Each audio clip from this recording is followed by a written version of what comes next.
Hello everybody, Rolfe Schomburger with Wiredin to Wine, and I'm here today with esteemed Washington winemaker John Bookwalter. He visits us about once every year or two, and we're very fortunate to have him in Houston for our wine dinner at Opus Bistro tonight. John's going to talk a little bit about some of his new releases that we have available for sale here in Houston and around the country. John, welcome. I'm just glad to hear somebody esteemed was in Houston. That's right. I know it was me. John's actually sent these wines in. We're very close to having them here for sale.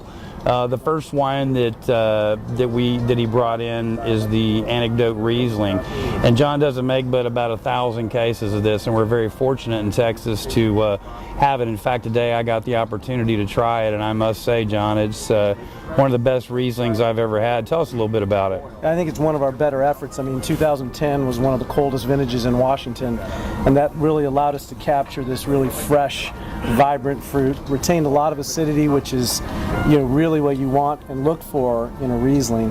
And yes, we don't make a lot, but Washington makes more Riesling than any other state in the union, and frankly, it's probably our signature white variety. So I think if you're going to choose a domestic Riesling, I think Washington's the place to go, and we certainly make a great one, but in small quantities.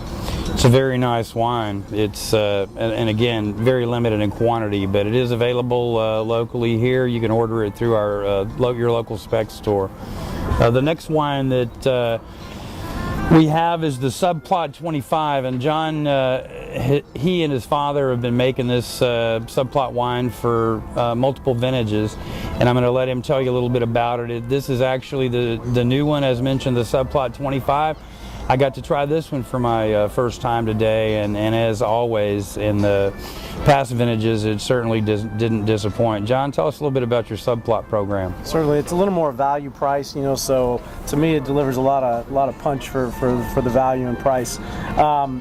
You'll see this theme throughout all of our wines. We have these literal terms on every wine. So the first wine being Anecdote Riesling. This is Subplot. You'll see the foreshadow wines, and then finally the protagonist. So something to play off our name, and really started with our chapter wines and then flowed through all of our brands. We also partner with some different literacy causes. But Subplot's my table wine. It's our value price, but a great wine. It's multi-vintage, so we've done 25 of these wines in 28 years.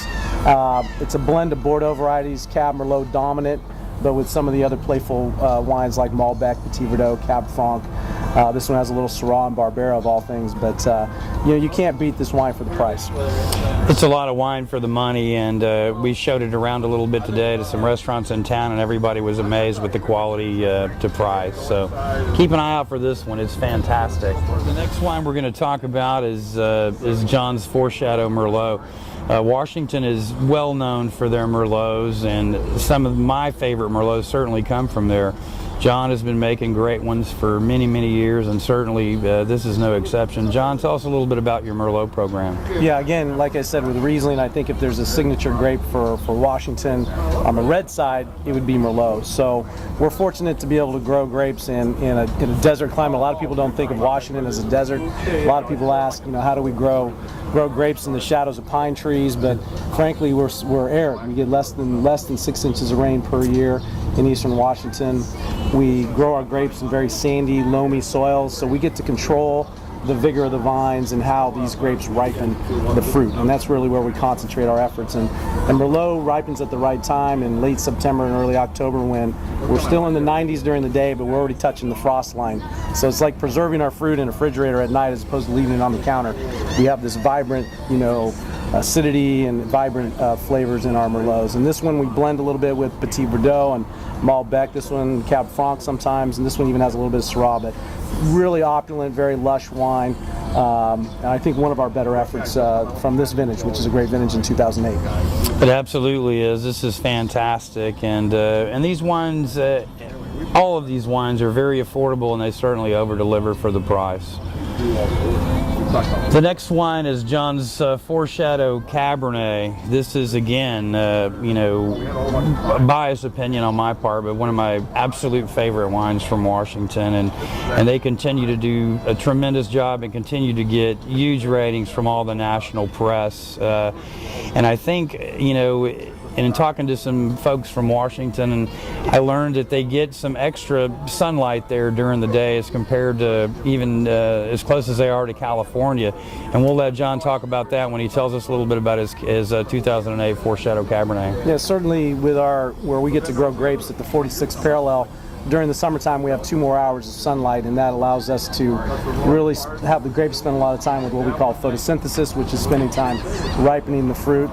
And it makes for extended hang times, which create flavors. And with our Cabernets, we're all the way out there until the end of October, even into November oftentimes when we're finally pulling this in. But at that point, they're full flavored and deliver, again, a lot of value for the price point.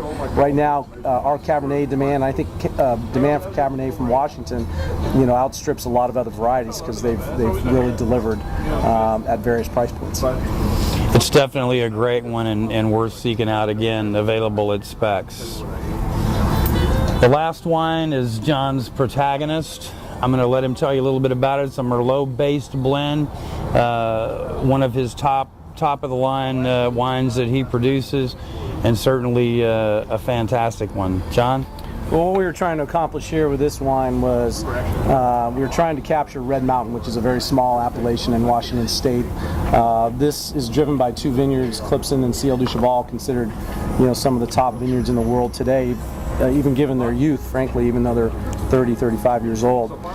This is the 2006 vintage, great reviews. It is patterned more after what we call a right bank wine, which is in Bordeaux, France, the right bank, the Gironde River. So we have the more Merlot based, so it's Merlot 63%, 28 Cab, and then little bits of Petit Verdot, Franc, and Syrah. But it makes for a little more rustic style wine. We've patterned it that way, but beautiful, 100% French oak aged, as is all of our red wines are all aged in French oak. This one's aged for 20 months. This is the other ones were 2008. This is 2006, so it's had a little bottle time. It's maturing beautifully, and it's very elegant wine. All right, ladies and gentlemen, John is one of the foremost winemakers, again, as I mentioned, from Washington. He is also the chairman of the Washington Wine Council and continues to make great wines. I want to thank you, John, for coming through Houston again, and it's always a pleasure to see you. We don't get to see you enough, but I know you're always constantly traveling, and it's good to be at home sometimes. But thanks a lot for coming out. We really appreciate it. We look forward to having a great dinner tonight. Always Cheers. great to be in Houston. Thanks for the hospitality. Thank you, John.